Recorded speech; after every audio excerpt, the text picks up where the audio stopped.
అవతారమూర్తి. భగవదవతారం అంటే అవతారాన్ని భగవంతుడి మానవ రూపంలో ఉన్న దూతగా పేర్కొనవచ్చు. అతడు రాజప్రతినిధి వంటివాడు. దూరంలో ఏ రాష్ట్రంలోనైనా అల్లర్లు చెలరేగితే వాటిని అణచటానికి రాజు తన ప్రతినిధిని పంపుతాడు. అలాగే ప్రపంచంలో ఏ ప్రాంతంలోనైనా ధర్మహాని సంభవిస్తే ధర్మ రక్షణార్థం భగవంతుడు తన అవతారాన్ని పంపుతాడు. సీతారాములు, రాధాకృష్ణులు మొదలైన వాళ్ళెవరూ చారిత్రక వ్యక్తులు కారని, కేవలం నీతిబోధ కోసం కవులచే కల్పితమైన వారని భావించవద్దు. పురాణేతిహాసాలకు గూఢార్థం మాత్రమే ఉందని తలచవద్దు. నిజానికి రామకృష్ణాదులు మీ మాదిరి రక్తమాంసం శరీరాలు. అయినా వారు అవతారమూర్తులు కాబట్టి వారి జీవిత చరిత్రలకు నైతికంగాను, చారిత్రకంగాను కూడా అర్థం చెప్పొచ్చు. సముద్రానికి అలలెలాంటివో భగవంతుడికి అవతారమూర్తులు అలాంటివారు. అవతారమనేది అన్ని చోట్ల ఒకటే. భేదం లేదు. ఒకే భగవానుడు జీవన సాగరంలో మునిగి ఒకే చోట తేలి కృష్ణుడనబడుతున్నాడు. మరలా మునిగి మరో చోట లేచి క్రీస్తు అనబడుతున్నాడు. అవతారమూర్తులు. భగవతవతారం అంటే ఏంటి? అవతారమూర్తి అంటుంటాము అప్పుడప్పుడు. ఈ అవతారమూర్తి అంటే ఏంటి? అవతారం అంటే భగవంతుడే మానవ రూపంలో ఉన్న దూతగా అనుకోవచ్చు ఒక్కొక్కసారి. అంటే మనం కూడా ఈ పత్రిక గారు భగవంతు రూపంలో వచ్చాడు మనకి గురువుగా అని అనుకున్నాం. అలాగే రాజప్రతినిధిగా ఉంటేవారు కూడా. ఎందుకంటే దూరంలో ఏ రాష్ట్రంలో ఏమైనా అల్లరి చేస్తే రాజు తన ప్రతినిధి పంపిస్తాడు. రాజు పరిగెత్తురాడు.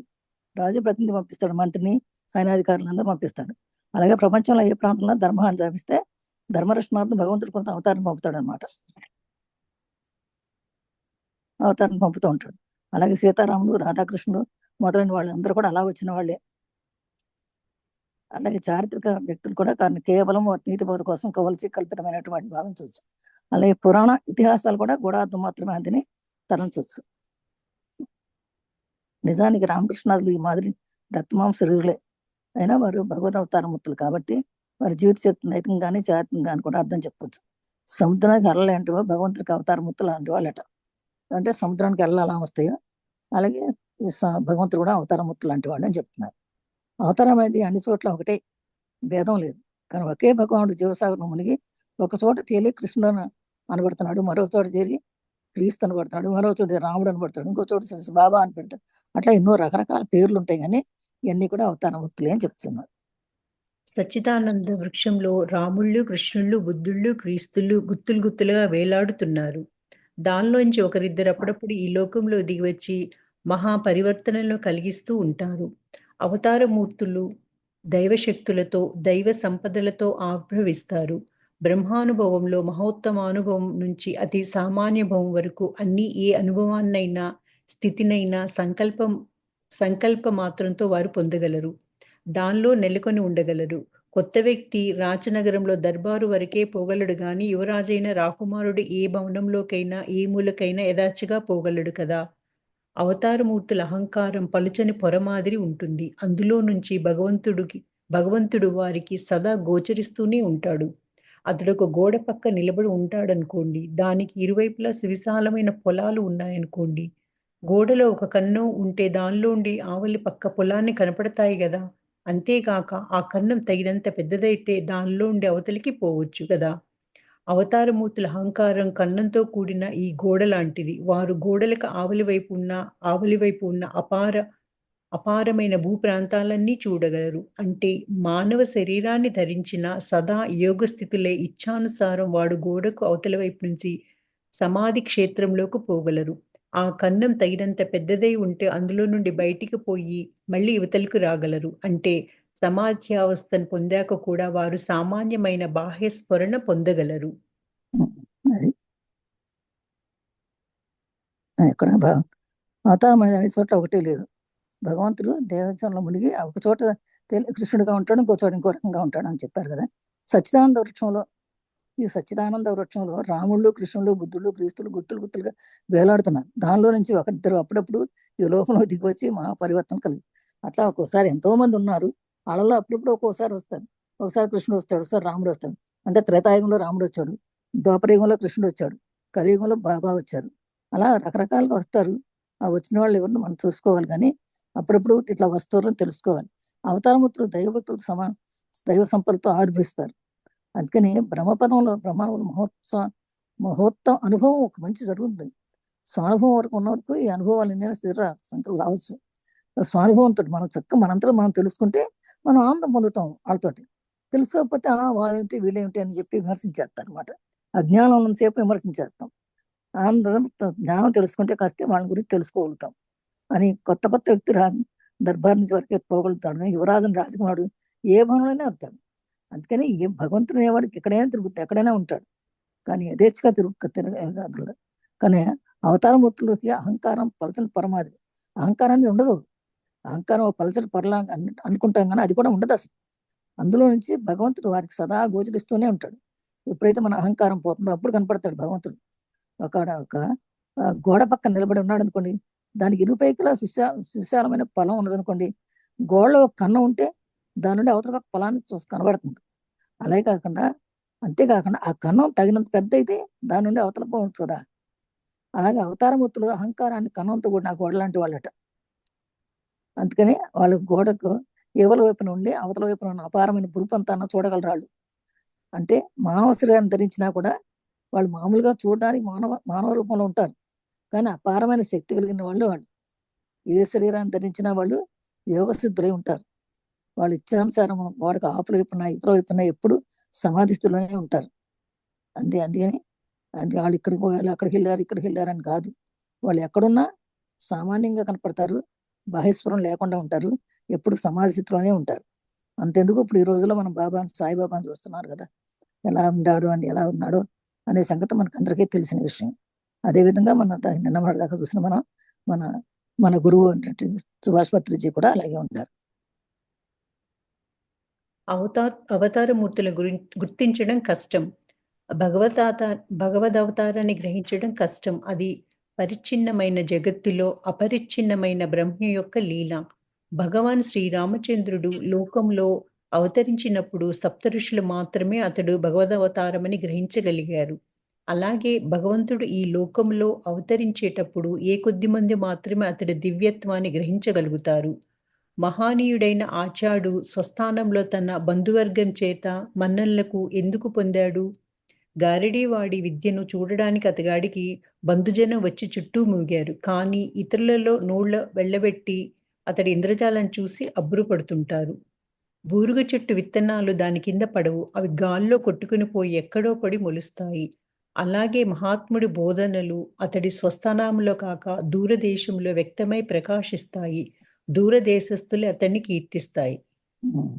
భగవదవతారాన్ని గ్రహించడం కష్టం. అవతార పురుషులే మొట్టమొదటి వచ్చినప్పుడు ఎవరు గ్రహించరు. అది తర్వాత తెలుసుకుంటారు. కానీ అదంతా ఒక బ్రహ్మ యొక్క లీలే. అంటే భగవాన్ శ్రీరామచంద్ర లోకంలో వచ్చినప్పుడు అంటే అందరూ తెలియదు. అందరికి ఈ భగవంతుడు ఇది శ్రీరామచంద్రుడు భగవంతుడు అవతారం అని తెలియదు. ఎవరు తెలుసుకున్నారు? మొట్టమొదటి సప్త ఋషులు తెలుసుకున్నారట. వాళ్ళు ఋషులు కనుక వాళ్ళు తెలుసుకున్నారు. భగవంతుడు వశిష్ఠ మహాముని తెలుసు, ఆయన కూడా బ్రహ్మర్షిలో ఒకడు కనుక ఆయన తెలుసుకున్నాడు అని గ్రహించగలిగాడు. అలాగే అందరికీ తెలియదు. లోకంలో అందరికి తెలిసినట్టు చాలా టైం పడుతుంది. ఆ దివ్యత్వానికి వెళ్ళించడానికి టైం పడుతుంది. అట్లాగే మహనీయుడైన ఆచార్యులు స్వస్థానంలో తన బంధువర్గం చేత మనల్ని ఎందుకు పొందడు? మొట్టమొదటి తెలియదు. గాడివాడి విద్యకు చూడడానికి అందరికి బంధుజనం వచ్చి చుట్టూ మోకరు. వాళ్ళ బంధువులను తెలుసు కదా వాళ్ళందరికీ. వాడు ఎట్లా అంటాడు, వాడు గాడి చెప్తున్నాడు అని తెలుసు. వాళ్ళ చుట్టాలు రారు, బయట వాళ్ళందరూ వస్తారు. ఇతరులో నోళ్ళు వెళ్ళపెట్టి ఇంద్రజలాన్ని చూసి ఆశ్చర్యపడుతుంటారు. కానీ వాళ్ళ సొంత ఫ్యామిలీ వాళ్ళు రారు. ఎందుకంటే వాళ్ళకి తెలుసు కదా అది గాడే విద్య అని. అలాగే గురు చెట్టు విత్తనాలు ఉంటే దాని కింద పడవట. గురు చెట్టు విత్తనాలన్నీ కూడా ఒక్కసారి పేలిపోయి చెట్లు ఎక్కడో పడిపోతాయి. చెట్టు దగ్గర అసలు విత్తనం ఉండదు, గాల్లో కొట్టుకుపోతాయి అన్నమాట. అలాగే మహాత్ములకి బోధలన్నీ కూడా స్వస్థానంలో కాక దూరదేశంలో వ్యక్తమై ప్రకాశిస్తాయి. దూరదేశంలో అతను కీర్తిస్తారు. అలాగే చూడండి, ఇప్పుడు మన బ్రహ్మర్షి పితామహ కూడా ఆయన ఇక్కడ మన ఇండియాలో కంటే కూడా ఇతర దేశాల్లో ఎంతో మంది ఎన్నో పిరమిడ్లు కడుతున్నారు, ఎంతో చేస్తున్నారు, ధ్యానాలు చేసి ఎంతో నేర్చుకుంటున్నారు. ఆ రకంగా మనం కీర్తి అలా 4 ఏళ్ళ జరిపోతుంది మహాత్ముల గురించి. దీపం కింద ఎప్పుడూ క్రీనీడ పడుతుంది, కానీ దీపకాంతి చేత చుట్టూ ఉన్న వస్తువులు ప్రకాశిస్తుంటాయి. అలాగే మహనీయుడైన ఆచార్యుడికి అతి సమీపంలో ఉన్నవారు అతడి బోధనలను, వ్యక్తిత్వాన్ని గ్రహించలేరు. దూరంలోని వారు అతడి ప్రభావాన్ని, అసాధారణ శక్తిని చూసి సమ్మోహితులవుతారు. వెలుపల దంతాలు, లోపల పళ్ళు అని ఏనుగుకు 2 విధాలైన పళ్ళు ఉండే రీతిలో శ్రీకృష్ణుడు మొదలైన అవతారమూర్తులు బాహ్యానికి సామాన్య జనం మాదిరే వర్తిస్తుండి సమస్త కర్మాతీతులై అంతరంగంలో బ్రహ్మానందమయులై వెలుగొందుతుంటారు. అలాగే దీపం కింద ఎప్పుడు స్క్రీన్ నీడ పడుతుంది. స్క్రీన్ నీడ పడుతుంది అన్నమాట. దీపం కింద వెలుగుండదు. దగ్గరలో నీడ పడుతుంది. కానీ తర్వాత దీపకాన్ని చుట్టూ చేరి పక్కన వస్తువులన్నీ ప్రవేశిస్తాయి. అలాగే మహనీయుడైన వాడి ఆచార్యుడికి అతిసింహంలో ఉన్న వాళ్ళు తక్కువ. దూరంలో ఉన్న వాళ్ళందరూ కూడా అతను అసాధారణ వ్యక్తి కాదు, ఇది సాధారణ వ్యక్తి కాదురా బాబు, ఇది చాలా గొప్ప వ్యక్తి అని చెప్పేది అంటారు. ఆ దగ్గర ఉన్న వాళ్ళు గ్రహించరు, దూరంగా ఉన్న వాళ్ళకి ముందు తెలుస్తుందట. అట్లాగే వెలుపల దంతాలు లోపల పళ్ళు అని ఏనుక్కు అంటారట. వెలుపల బయట ఏమో దంతాలు లోపల పళ్ళు ఉన్నాయని ఏనుక్కు 2 విధాలైన పళ్ళు అని చెప్పుకుంటారు. అలాగే శ్రీకృష్ణ మొదలైనటువంటి అవతారమూర్తికి బాహ్యానికి సామాన్య జనం ఏమంటారు, మా దేశంలో పుట్టాడికి మన గొల్లవాడి అనుకుంటారండి యాదవులు కానీ మనకందరికి కూడా అందుకే బ్రహ్మానందాలు మునిగెత్తు కృష్ణుడు అని చెప్పి మనమంతా పోయినట్టుగా ఆడవాళ్ళు పొగడరు. అవతారాలు భగవంతుడు అనంతుడు, అపరిచిన్నుడు, సర్వశక్తిమంతుడు. ప్రేమ ద్వారా తన దివ్యత్వం స్థూల శరీరాన్ని దాల్చి అవతారమూర్తిగా మన మధ్యలో మెలిగేటట్లు అతడు నియమించగలడు. అప్పుడు భగవదవతారం నుంచి ప్రేమ వెల్లువలై ప్రవహించి మనల్ని ఆవరిస్తుంది. భగవదవతారం యథార్థమైన సంఘటన. దీన్ని మాటల్లో విశదీకరించడం కష్టం. ఇది సాక్షాత్కారానికి సంబంధించిన సంగతి. జ్ఞాన నేత్రంతో అవలోకింపవలసిన విషయం. ఈ తత్వం రుజువు కావాలంటే భగవత్ సాక్షాత్కారం పొందాలి. వేరే మార్గం లేదు. ఉపమానాల ద్వారా విషయం కేవలం చూచాయిగా తెలుస్తుంది. ఎవరైనా ఆవు కొమ్ములనో, పాదాలనో, తోకనో, పొదుగునో తాకాడనుకోండి, అది ఆవును తాకటం కాదా? అయినా మానవులైన మనకు దానిలోని ముఖ్య విషయం పొదుగు నుంచి లభించే పాలు. మిగిలిన వాటితో మనకు నిమిత్తం లేదు. మనకు కావాల్సిన భక్తి అనే పాలు భగవత్ అవతార మూర్తుల వద్ద పుష్కలంగా లభిస్తుంది. అవతారంలో భగవంతుడట. భగవంతుడు అనంతుడు.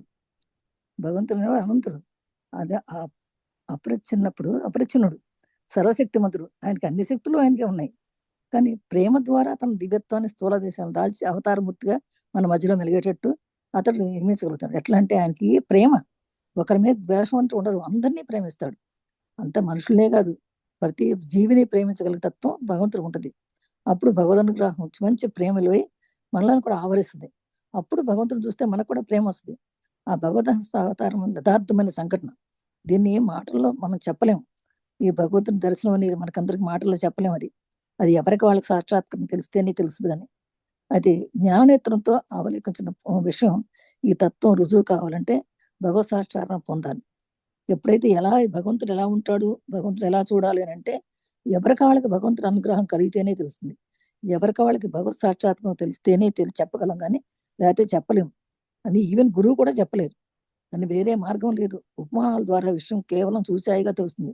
ఉపమానాలు చెప్తాం, అలా ఉంటాడు ఇలా ఉంటాడు, భగవంతుడి ప్రేమ ఎంత అద్భుతంగా ఉంటుంది అంత చెప్తామని, కానీ చూడడం అనేది మాత్రం ఎవరికి వాళ్ళు తెలిస్తేనే అనుభవం అవుద్ది.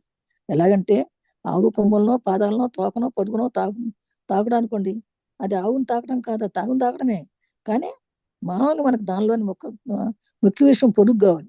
ఆవుకి మనకి ఏం కావాలి? ఆవును కొమ్ము పట్టుకున్నా, తోక పట్టుకున్నా మనకేం రాదు. మనకి ఎప్పుడైతే పాలు పొదుగు పట్టుకుంటామో, ఇది నుంచి పాలు ఇక్కడ వస్తాయి, మిగిలినతో మనకు సంబంధం లేదనుకుంటారు. అంటే మనకు కావాల్సిన భక్తి అనే పాలు భగవద్ దశామూర్తుల వద్ద పుష్కలంగా లభిస్తుంది. దశామూర్తుల దగ్గర మాత్రం పుష్కలంగా ఎప్పుడైతే భగవత్ సాక్షాత్కారం కలుగుతుందో అప్పుడే మనకు భక్తి కలుగుతుంది, ప్రేమ కలుగుతుంది. అంతేగాని ఉట్టిగా భగవంతుడు అని పేరు చెప్పినా, నేను ఇట్లా ఉంటాడు, నేను చూశాను చెప్పినా మనకేం లాభం లేదు. ఎవరికి వాళ్ళకే భగవత్ సాక్షాత్కారం అయితేనే భగవంతుడికి లీల అర్థం అవుతుంది. భగవంతుడిని తత్వాన్ని పూర్తిగా ఎవరు గ్రహించగలరు? అందుకు మనం నోచుకోను లేదు. అది మనకి విధి కాదు. మనం అతని దర్శన భాగ్యం పొందగలిగితే చాలు. భగవంతుడొక్కడే సత్యమని స్వమానుభవంతో గ్రహించగలిగితే చాలు. పావన గంగానది ఒడ్డుకొచ్చిన ఒకడు ఈ జలాన్ని తాకాడు అనుకోండి, అప్పుడతడు తాను గోముఖం నుండి గంగాసాగరం మూలం నుంచి సాగర సంగమం వరకు గంగా దర్శన లాభాన్ని, గంగా స్పర్శన భాగ్యాన్ని పొందుతానని పలుకుతాడు కదా! నువ్వు నారాయణ్ణి అన్వేషింప చూస్తావా? నరుడిలో వెదకు. మరే ఇతర వస్తువుల కంటే నరుడిలో అతడి దివ్యత్వం ఎక్కువగా వ్యక్తమవుతూ ఉంటుంది. ఎవడి మనస్సు అనే సరోవరం భగవత్ ప్రేమామృతంతో వెల్లవిరుస్తుంటుందో, ఎవడు భగవంతుడిలో నెలకొని అతడిలోను చరిస్తూ రమిస్తుంటాడో, ఎవడు భగవత్ ప్రేమోన్మత్తుడై ఒప్పుతుంటాడో అలాంటి వ్యక్తిని వెదుకు, అతడే భగవత్ స్వరూపుడు. అసలు భగవంతుడిని ఎలా తెలుసుకోవాలి? భగవంతుడిని పూర్తిగా ఎవరు ఇస్తారంటే అందుకు మనం నోచుకోవడం లేదు. భగవంతుని తెలుసుకోవడం అంటే అది చాలా చిన్న విషయం కాదు. అది మన విధి కాదు. యాక్చువల్గా మనం అందరం కూడా దర్శన భాగ్యం పొందితే చాలు. కానీ భగవంతుడు ఒక్కడే సత్యమని స్వానుభవంతో గ్రహించగలరు. ఎవరికి వాళ్ళు గ్రహించాలి. ఎవరికి వాళ్ళు భగవంతుడు కావాలి, నాకు భగవంతుడి దర్శనం కావాలి అని సాధన చెయ్యాలి. సాధన గంగా నది వద్దకు వచ్చి ఒక జలాన్ని తాగాడు అనుకోండి, అప్పుడు అతను తాను గోముఖం నుండి గంగా సాగరం వరకు గంగా దర్శనం లాభాన్ని గంగా దర్శన స్వాగ్యాన్ని పొందుతాడని పలుకుతాడు కదా. అట్లా గంగా దర్శనం, గంగను పట్టుకుంటాం వల్ల గంగా దర్శనం కాదు. ఎట్లా అయితే మనం గంగా అంటే గంగ రాదు. గంగలోకి వచ్చి గంగలో మునిగితేనే గంగాస్నానం చూసినట్టు. అదే విధంగా భగవంతుని కూడా మనం తత్వాన్ని తెలుసుకుని ఆ భగవంతు స్వరూపాన్ని మనం తెలుసుకుంటేనే, ఆ దర్శన భాగ్యం కలిగితేనే మనం ఆ భగవంతుని చూసాం చెప్తూ అన్నమాట. అట్లాగే ఎప్పుడు కూడా భగవంతుని పూర్తిగా నువ్వు నారాయణ అన్వేషించి చూస్తావా అంటే నరుల్లో వెతుకు. నారాయణ అన్వేషించాలంటే నువ్వు నరుల్లో వెతుకు. మరే ఇతర వస్తువు కంటే నరుడు అతని దివ్యత్వం ఎక్కువగా వ్యక్తమవుతుంటాడు. అతని ప్రతి నరుడిలోనూ మా నారాయణే ఉన్నాడు. ఆ ప్రతి నరుల్లో నారాయణ ఉన్నాడు అని చెప్పి ప్రతి నరుల్లో నెతుకు. ఎవడి మనస్సు అనే సరోవరంలో భగవత్ ప్రేమ, ఎవడి మనసులో ప్రేమ అమృతంతో వెలువరుస్తుందో, ఎవరి దగ్గర ప్రేమ ప్రేమ ప్రేమ ప్రేమ అని ఉంటుందో, అందుకనే మనకి ఎప్పుడు భగవంతుడు చెప్తాడు, నిన్ను నువ్వు ప్రేమించుకొని అందరినీ ప్రేమించండి. ఆ ప్రేమలోనే భగవంతున్నాడు. ఎవడు భగవంతుడు నెలకొని అవతరిలో ఉన్న చూస్తూ శర్మిస్తుంటాడు, ఎప్పుడు ఇతనిలో భగవంతున్నాడు, ఇతను భగవంతుడు నేను చూసేది భగవంతుడిని, నాలో ఉంది భగవంతుడిని, ఎదుర్కొన్న భగవంతుడి అని ఎప్పుడైతే రమిస్తాడో, ఎవడు ఉన్మోత్తుడు అంటే భగవంతుడు అని పిచ్చి పట్టుకోవాలి, ఆ పిచ్చిలో ఉంటాడు. అప్పుడు అలాంటి వ్యక్తి వెతుకు. ఎవరినైతే భగవంతుడు అని ఎప్పుడు భగవద్భక్తిలో ఉంటాడో అతను వెతుకు. అతనే భగవత్ స్వరూపుడు అయిపోతాడు. అలాంటి గురువు అనమాట. ఆ గురువే ఉంటాడు అలా. ఇంకెవరు ఉంటారు? అలాంటి భగవత్ స్వరూపుడిని నువ్వు వెతకాలి. కానీ అందరినీ వెతికితే నీ ఎలా దొరకదు. ఎవరిని వెతకాలో వాళ్ళని వెతికితేనే నీ భగవత్ స్వరూపుని తెలుసుకుంటావు. అతడే అవ్యయుడు, శుద్ధ బ్రహ్మ. అంతేగాక అతడే లీలా రూపుడు. అతడి లీల ఈశ్వర లీల, దేవలీల, జగల్లీల, నరలీల అని 4 రీతుల్లో ప్రకాశిస్తుంది. నరలీలలలోనే భగవతావతారం సంఘటిల్లుతుంది. నరలీల ఎలాంటిదో తెలుసా? కుంభపోతిగా వర్షం కురుస్తున్నప్పుడు విశాలమైన డాబా నుంచి వెడల్పైన తూముగుండా అమిత వేగంగా నీరు ప్రవహించటం లాంటిది. ఆ సచ్చిదానంద బ్రహ్మశక్తి వెలువడి అవతారమూర్తి అని ఒక కాలువ గుండా వ్యక్తమవుతుందని చెప్పవచ్చు. అవతారమూర్తులను అందరూ గ్రహించలేరు. అత్రి, కశ్యపుడు, భరద్వాజుడు మొదలైన సప్తఋషులు మాత్రమే శ్రీరామచంద్రమూర్తిని అవతార పురుషుడని గ్రహించగలిగారు. నిజమైన భక్తి జ్ఞానాలను మానవాళికి బోధించటానికే మానవ రూపంలో భగవంతుడు అవతరిస్తూ ఉంటాడు. నువ్వు నారాయణ అన్వేషణ చూస్తావా? నరులో వెతుకు. అది అయిపోయింది అనుకుంటా కదా. అయితే అయితే అతడు ఎలా ఉండాలంటే అవ్యయుడు. ఆ భగవంతుడు ఎలా ఉంటాడంటే అవ్యయుడు, కనపడ్డ మనకి. ఆయన శుద్ధ బ్రహ్మ. అంతేగాక అతడే లీలారూపుడు. అతడి లీల ఈశ్వర లీలది. అతడి లీల అంటే ఈశ్వర లీల, దైవలీల, జగల్లీల, నరలీల, ఈ 4 రీతుల్లోనూ ప్రకాశిస్తోంది. నరలీలలో భగవంతుడు సంస్కారం సంఘటన. యాక్చువల్లీ నరల్లోనే కొంతమంది గురువులు ఉంటారు. ఆ గురువులు చూపిస్తారు, ఆ భగవంతుడి లీలని చెప్తారు. ఎట్లా అంటే కుంభపోతగా వర్షం పడేటప్పుడు ఒక పెద్ద డాబా మీద మేడ మీద నుంచి నీళ్లు పడతా ఉంటే గొట్టాలు ఉంటాయి కదా, తూములు. ఆ గొట్టాల నుంచి నీరు బాగా వస్తుంది. అందుకని నీరంతా అక్కడ గుమ్మికూడి అక్కడి నుంచి పరిగెత్తుకొస్తుంది. అందుకని అది చాలా ఎక్కువ ప్రవహిస్తుంది, ఎక్కువ లావుగా పెద్ద దారిలాగా పడుతుంది. అలాగే సచ్చిదానంద బ్రహ్మశక్తి కూడా అంటే ఒక అవతారమూర్తి అనేటువంటిగా రెండో వ్యక్తి కూడా అలా చెప్పవచ్చు. అవతారమూర్తులను అందరూ గ్రహించలేరు. భక్తి ఉన్నవాడు, ధ్యానం ఉన్నవాడు, జ్ఞానశక్తి ఉన్నవాడు, జ్ఞానం ఉన్నవాడు మాత్రమే కల్పిస్తారు అవతారమూర్తులు. లేకపోతే పిచ్చోడు అనుకుంటారు. ఎలాంటి అట్లాగే అత్రి కానీ కశ్యపుడు కానీ భరద్వాజుడు ఇలాంటి వాళ్ళు సప్తఋషులు వాళ్ళు. కాబట్టి వాళ్ళు తొందరగా శ్రీరామచంద్రుని పుట్టగానే చెప్పేశారు వాళ్ళు ఇది అవతార పురుషుడు అని. అది నిజమైన భక్తి జ్ఞానాన్ని మానవాళికి బోధించడానికి మానవ రూపంలో భగవంతుడు అవతరిస్తూ ఉంటాడు. భగవంతుడు ఎందుకు అవతరిస్తాడు మనకంటే మనుషుల్లో కూడా భగవంతుడు ఉన్నాడురా అని చూపించడానికి మానవ రూపంలో వచ్చి కనపడతారట మనకు. ముక్త పురుషులకు అవతారమూర్తులకు ఉన్న వ్యత్యాసం. వాడుక లేక పూడిపోయిన పాత నూతి మీద ఉన్న మట్టిని, చెత్తను తొలగించి బయటపెట్టే పురావస్తు పరిశోధకుడు వంటివాడు సిద్ధుడు లేక ముక్త పురుషుడు. అంతక్రితం నీరు లభించిన చోట కొత్తగా బావిని తవ్వే మహా యంత్రకారుడు వంటివాడు అవతారమూర్తి. సిద్ధుడు మోక్షజలం సమీపంలో ఉన్నవారికి మాత్రమే దాన్ని ఒసగగలడు. ఎవడి హృదయం బొత్తిగా భక్తి అనే మాట లేక ఎడారి మాదిరి శుష్కమై ఉంటుందో అలాంటి వాణ్ణి సైతం అవతార పురుషుడు తరింపచేయగలడు. ఉప్పెన వచ్చి నదులను, కాలువలను, పొలాలను ముంచివేస్తుంది.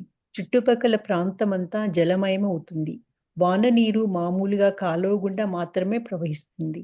ఇలాగే అవతారమూర్తి వేంచేసినప్పుడు అతడి కృపతో అందరూ తరిస్తారు. కానీ సిద్ధపురుషులు జపతపాలను నొనర్చి ఎంతో శ్రమపడి తాము మాత్రమే తరించగలుగుతారు.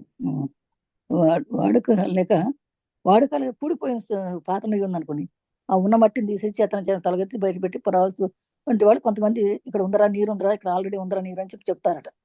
అలాంటి వాళ్ళు ముక్త పురుషులు. కానీ అంత క్రితమే నీరు లభించిన చోట ఎక్కడా కూడా నీరు లేని చోట కొత్తగా బావితవి మహాంతరాన్ని చూపించేవాడు అవతారమూర్తి. ఇక్కడ తప్పండి ఖచ్చితంగా నీళ్ళు వచ్చేస్తుందని అంటాడు అనుకో, ఖచ్చితంగా అక్కడ నీళ్ళు వచ్చేస్తాయి. అలాంటి వాడు అవతారమూర్తుడు. ఆ సిద్ధుడు మోక్షజనం సభలో ఉన్న వారికి మాత్రమే తను వస్తుతాడు. కానీ ఎవరి హృదయంలో బొత్తిగా భక్తి మాట అసలు అది లేదు, భక్తి అనే మాట లేదు, ఎడారి మాదిరిగా ఉన్నటువంటి శుష్కం ఉంటుందో అట్లాంటి వాడు సైతం కూడా అవతార పురుషులైతే తరింపజేయగలుగుతారట. అలాగే మనకి పత్రిక గారు వచ్చినప్పుడు ఎంత ఎంత మూర్ఖంగా ఉన్న వాళ్ళు కూడా భక్తిలోకి వచ్చేసారు, మరి ధ్యానంలోకి వచ్చేసారు. ఎంత మూర్ఖుడైన వాటి వాడు కూడా అంటే అలానే అవతార పురుషులు అలాంటివి ఉంటారు.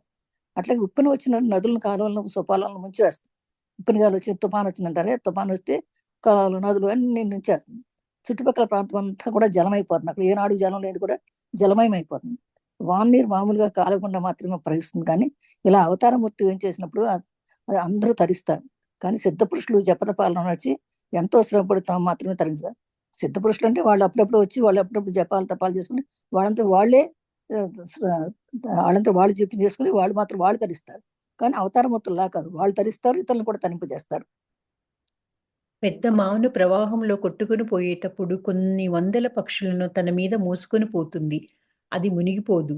రెల్లుపుల్ల విషయంలో కాకి వాలితే చాలు మునిగిపోతుంది. అలాగే అవతార పురుషుడు ఉద్భవించినప్పుడు అతన్ని ఆశ్రయించిన అనేకులు ముక్తిని పొందుతారు. సిద్ధుడు ఎంతో కష్టపడి తాను మాత్రమే తరించగలుగుతాడు. పెద్ద పొగవోడ నీటి మీద అతి వేగంగా పోతూ అనేక నావలను, తెప్పలను తనతో తీసుకుపోగలదు. అలాగే అవతారమూర్తి వేలకు వేల జనాలను సంసార సాగరం నుంచి తరింపజేసి మోక్షధామానికి చేర్చగలడు. రైలు ఇంజిన్ తాను వేగంగా వెళ్లి గమ్యస్థానాన్ని చేరటమే కాక సరుకు, బండ్లనెన్నింటినో తనతో కూడా లాక్కుని పోగలుగుతుంది. అవతారమూర్తులు అలాంటివారు. పాపభారంతో కుంగిన జన సమూహాలను వారు భగవత్ సన్నిధానానికి కొనిపోగలుగుతారు. సాధారణ ఋతువుల్లో నూతి నీటిని ఎంతో కష్టం మీద గాని చేదలేం. వానాకాలం వరదలు వచ్చినప్పుడు శ్రమ పడకుండానే ఎక్కడ పడితే అక్కడ నీరు లభిస్తుంది.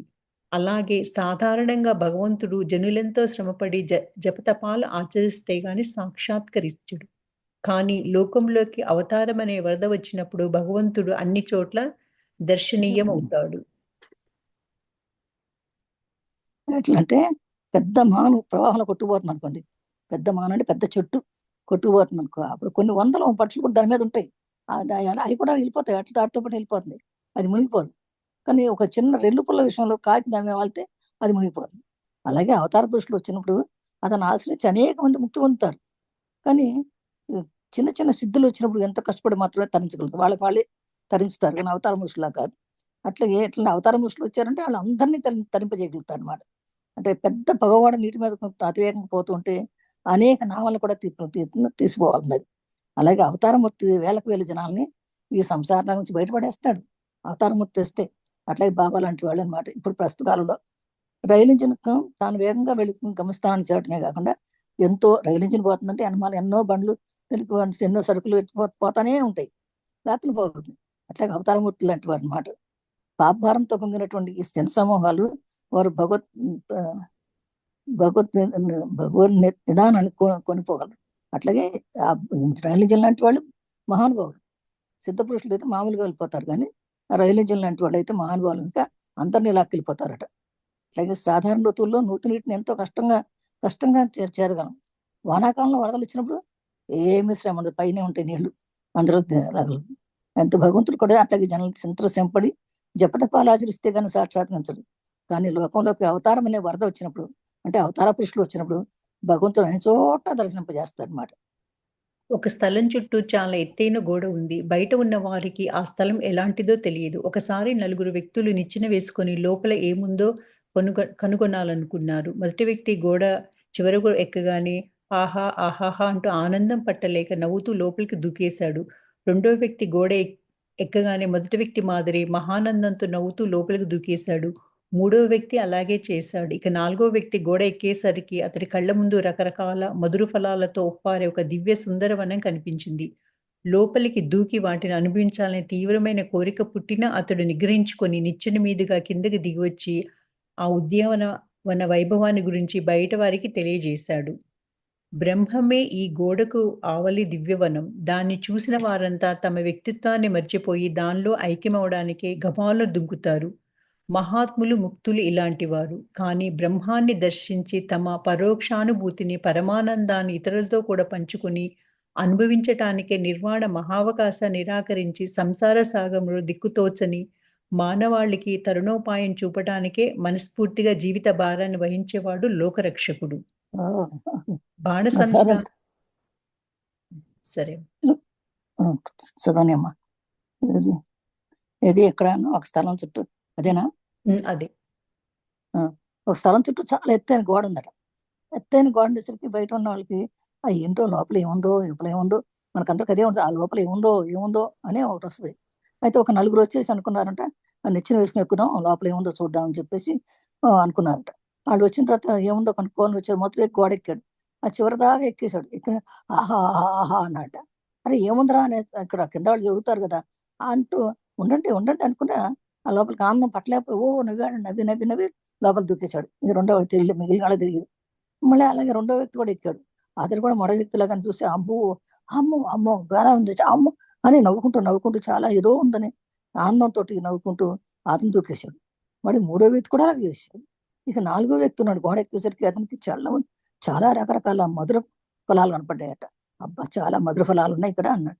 అని ఒక దివ్యమైన సుందరమైన వనం ఉందా ఇక్కడ అని చెప్పి లోపలికి దూకి వాటిని అనుభవించాలని కోరిక ఉంది.